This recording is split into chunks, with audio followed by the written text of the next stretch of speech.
Dunque, oggi è il 7 gennaio, la Befana in teoria è passata, ho qualche dubbio che sia passata la Befana, comunque lasciamo perdere.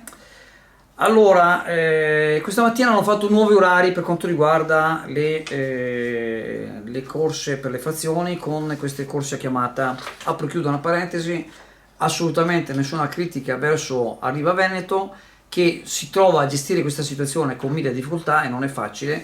Poi tra l'altro tutto all'ultimo momento ricordiamo sempre che è 2 anni che il sindaco Ormelao sapeva tutta questa situazione. Questa mattina abbiamo messo l'intervento del consigliere comunale regionale Montanariello con link attaccato della commissione in cui si è parlato di questo problema di trasporti e il sindaco se n'è assolutamente fregato. Voglio sempre sottolineare che la responsabilità è tutta in capo al sindaco Ormelao di questa situazione. Detto questo, questa mattina c'è stato il ritorno delle scuole e tutta una serie di situazioni. Ecco.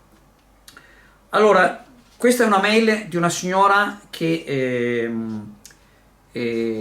lavora come OS al Lido e quindi abita a Sant'Anna. Apro e chiudo un'altra parentesi: se il sindaco non avesse fermato il progetto della Turati, oggi invece di avere un rudere abitato dagli homeless avremmo una casa di riposo con 50 persone che ci lavorano. Chiudo la parentesi. Altro grande alzata d'ingegno di questo sindaco. Allora la signora scrive: buongiorno, volevo solo dare un aggiornamento sul servizio delle corse con prenotazione. Il giorno 4 gennaio ho prenotato la corsa per oggi, martedì 7 gennaio alle 10:30 da Sant'Anna Centro, confermata, e già questa mattina sto ricevendo messaggi da Arriva Veneto con cambi di ora vari: 10:43, 10:52, 10:59. Ditemi se posso arrivare in tempo al lavoro senza sicurezza. Ho il terrore di trovarmi fermata per niente o per chissà che ora. Poi ho scoperto che mi faranno scendere praticamente dall'ospedale e là devo attendere un autobus per Chioggia. Sottolineo che lavoro in casa di riposo a Pellestrina, grazie dell'attenzione. Poi ci ha riscritto alle 11:15, ultimo aggiornamento, sono alle 10:30, mi metto in fermata perché non so di che orario fidarmi, ci metterò 3 ore per arrivare al lavoro. Poi altri ci scrivono questa mattina alle 7 che per la linea 4 abbiamo dovuto salire 3 fermate perché erano già piedi, saltare 3 fermate, scusa, perché erano già pieni. Hanno messo un pulmino corsa bis, un pulmino con 20 posti e c'erano sti ragazzi stipati come sardine e stanno aspettando un secondo pullman.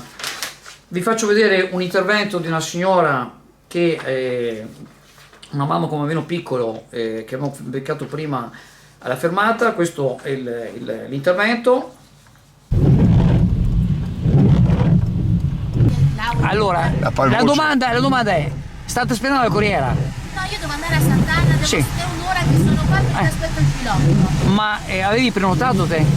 Io ho prenotato per questa sera perché ho 3 bambini che vanno alla Dominari. Il sindaco, il signor sindaco sa che mio figlio non può cambiare scuola. Infatti. Non può andare a Sant'Anna. Alla mattina c'è un solo pullman con 300 persone dentro. Infatti. La prima volta che non mi faranno salire io chiamo i carabinieri. Brava. Perché non posso. Va bene. Il sindaco lo sa che i miei figli non possono. Ti darei un passaggio, ma non ci state. No, ormai siamo abituati, aspettiamo. Va bene, ciao Giancarlo, ciao, saluti. Ciao. C'è veramente una situazione disastrosa e praticamente io ve lo dico, questa mia animosità che non nascondo, io veramente a vedere sta Maria Rosa che ne ha fatti tutti i colori prima con l'impianto di GPL, che ha fatto tutto quanto solo per entrare, volevano entrare da sindaco, siccome non ci sono riusciti adesso sono alla stampella Armelao e dicono un sacco di balle, raccontano un sacco di balle, cioè proprio quella dice che è di sinistra, io non so, meno male che è di sinistra, è di sinistra e ha lasciato persone disabili, anziani, famiglie non abbienti in queste condizioni. Questi io veramente mi chiedo ai consiglieri comunali di maggioranza: ma come fate a portare avanti questo sindaco? Come fate? Ma non avete un po' di dignità? Non avete un po' di amore per questa città? Io non lo so, io veramente non lo so. Comunque purtroppo ce ne sono altri che stanno arrivando che dimostrano completamente l'incapacità di questo soggetto ad amministrare la città.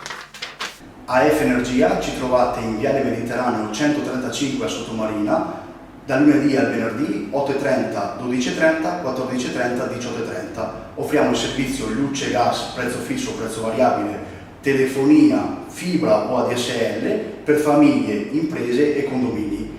Qui da noi potete effettuare anche il pagamento delle vostre bollette a una commissione ridotta di 1,30 euro.